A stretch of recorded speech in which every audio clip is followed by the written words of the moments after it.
I think I graduated college in '46. Yeah, then I came back to help my brother on the farm in Dinuba.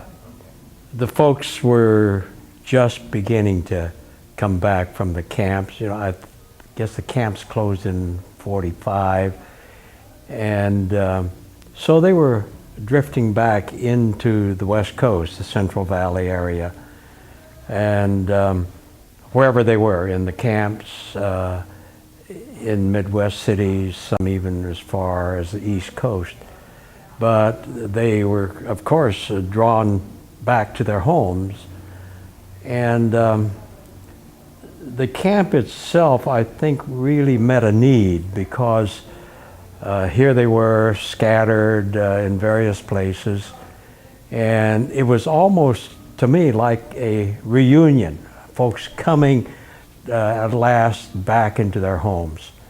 And it was really the vision and the foresight of people like Hideo Hashimoto. I think he was the one that envisioned a summer camp, and so he really began to work at it. And he got me involved because I had just come back from seminary in the Midwest. I was going to school in Kentucky. So and I had come home to help my brother on the farm. He came to the farm in 1945, and then I came in the summer of 1946 to help him during the summer break, help him on the farm. So Hideo got a hold of me and asked if I would work on the Lake Sequoia retreat. So people like Hideo and other leaders that had come back really worked at that. And I felt that that was a very important thing. Of course, being a young person at that time, it was like a chore for me to work, try to help organize this thing. But it was people like Hideo, and there was another person by the name of Bertha Starkey. She was a missionary in Japan and spent time in Reedley after the bombing of Pearl Harbor. She had come, of course, they were forced to come back from Japan to the U.S. And Bertha Starkey, being a missionary, was assigned to work with us in Reedley with the Christian group there. And after the camp, well, she went to camp with us to Poston 3, spent all the time there, all through the internment years, and then came back to Reedley.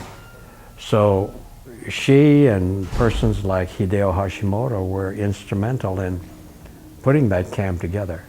I remember as chairperson, I now announced events and gave instruction and this kind of thing.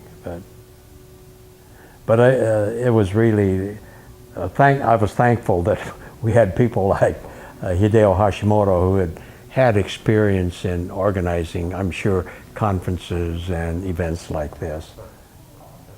The camp, I think the camp itself, there was no specific time that was set aside to have people talk about their experience or reflect on that experience. I think it was just too new to them, and probably they weren't ready to share with each other their own feelings and experiences in the camp. Of course, being young, accommodations didn't mean all that much to us. We accepted whatever was there. My sister Lillian and a woman by the name of young adult, of course, by the name of Kishi from Livingston. She and my sister were the two women, and then John Miabe, the Free Methodist minister, my friend, and I sang for one of the worship services a mixed quartet. Oh, really? Did you have an accompaniment, or you just sang a cappella? Is that what you mean? Yeah, we probably sang a cappella.